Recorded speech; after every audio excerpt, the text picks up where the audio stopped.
So we read our gospel already outside. We heard about Jesus triumphantly entering Jerusalem.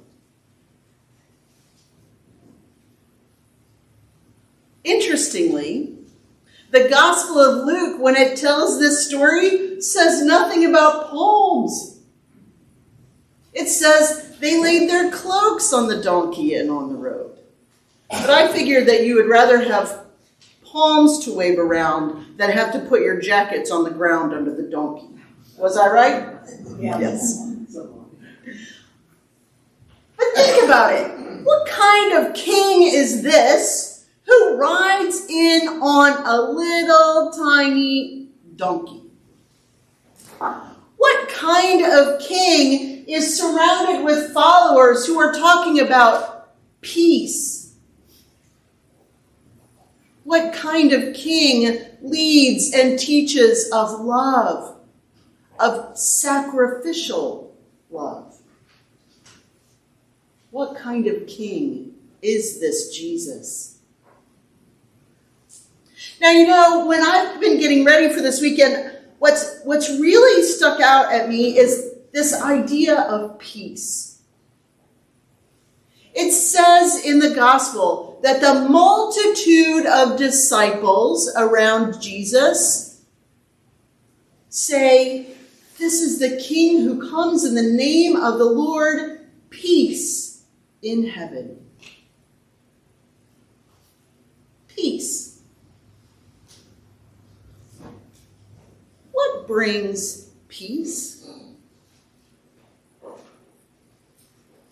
How do you experience peace?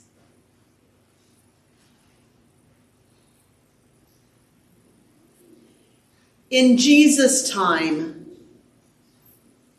they lived under Roman rule. And there was this thing called Pax Romana, which was the peace that the Romans brought. But it wasn't really peace. The peace that the Romans brought was brought through violence and oppression, threats to those who stood out, so that everyone conformed. It was not really peace. It was power over people. And then we have Jesus. What kind of peace does Jesus bring?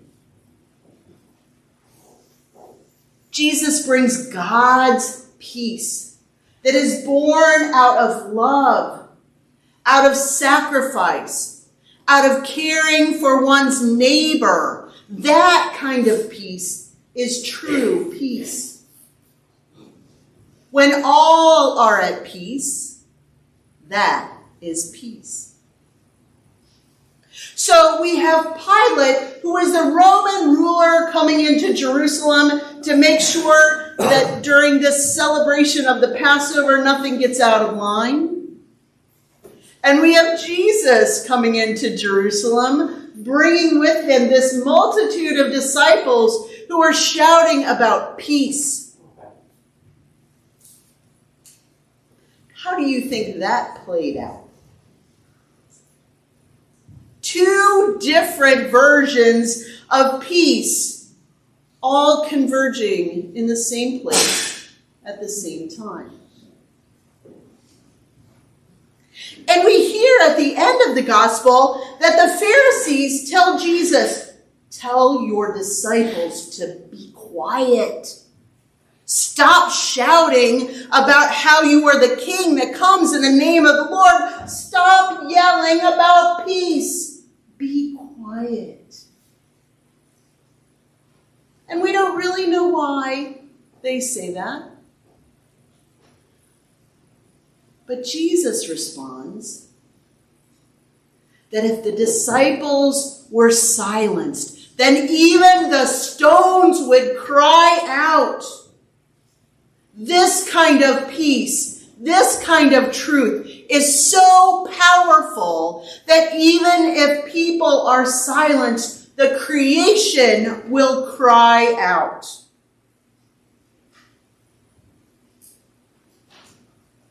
And maybe that's why the Pharisees wanted Jesus' disciples to be quiet.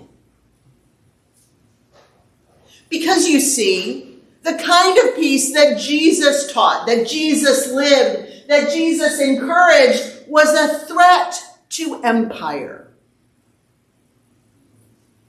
The people in power did not want peace for everyone. They wanted power for themselves and everyone else to just be quiet. Now, when we look at this, when we look at Pilate, who had armies and the whole Roman Empire behind him, and when we look at Jesus on a donkey, surrounded by his followers who are praising him and talking about peace, which one do you think is powerful? And which one do you think is weak?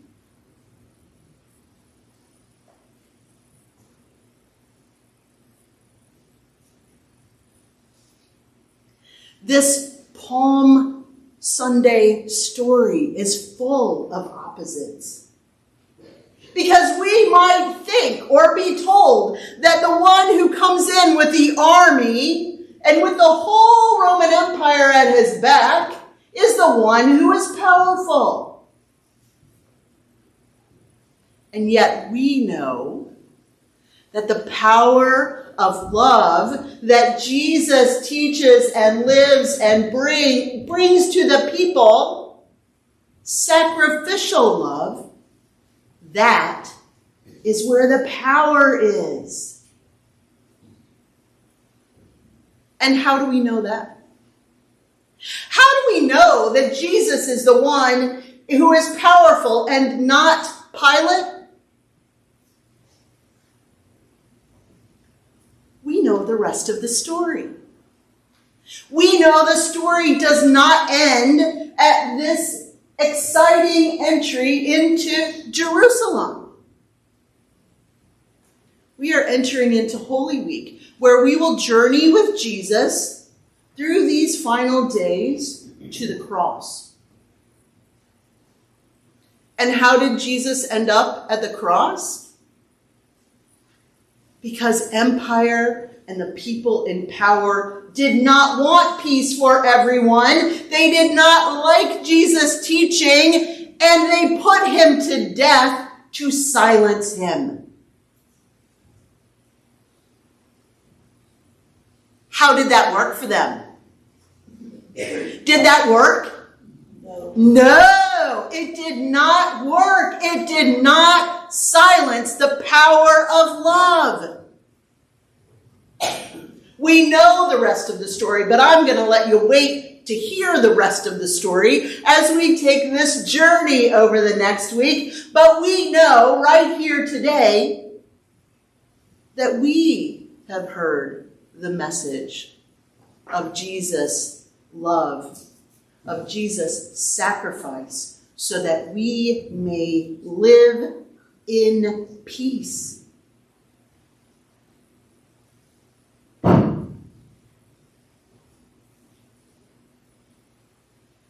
The power of the world is threatened by this message of love and sacrifice. Because love is so powerful that it overcomes death. And the world wants us to be afraid. My friends, we are part of the multitude of disciples who travel with Jesus, who tell of this love and peace that is available today.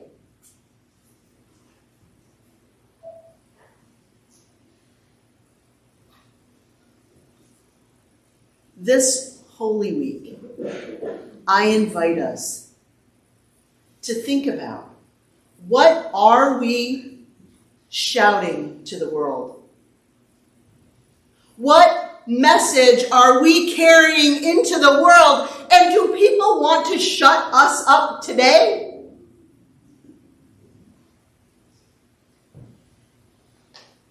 And if we are silenced, I want you to think about, what will creation shout out as the truth of the power of love?